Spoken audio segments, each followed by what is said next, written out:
Nakaranas ng matinding ulan ang ilang bahagi ng Metro Manila kahapon. Sa kabila niyan, asahan pa rin ang nasa danger level na heat index ngayong araw. Nasa frontline ng balitang yan, si Dave Abuel. Biglang buhos ng ulan ang naranasan sa ilang bahagi ng Metro Manila kahapon. Bandang alas 3 ng hapon, malakas na ulan ang naranasan tulad sa Sampaloc, Maynila. Sa Pasay City, halos mag-zero visibility sa lakas ng ulan.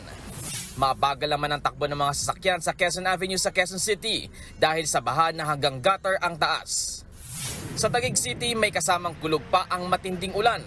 Dahil dyan, napasilong ang ilang namamasyal. Paliwanag ng Pag-asa, localized thunderstorm ang dahilan ng pag-ulan kahapon. Posible pa raw na maging maulan sa mga susunod na araw. Especially, papunta na kasi tayo sa panahon ng tag-ulan.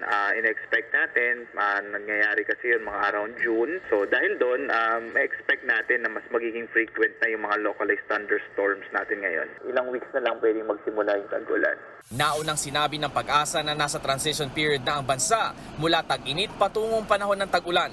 Ngayong araw, patuloy ang pag-iral ng shear line na magdadala ng pag-ulan sa extreme northern Luzon.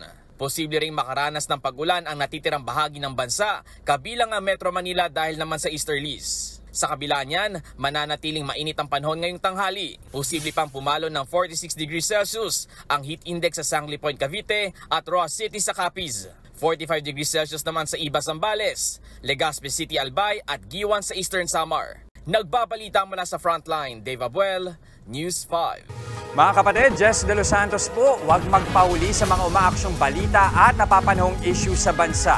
Para sa mas malawak na balitaan, mag-subscribe at mag-follow sa social media pages ng News 5.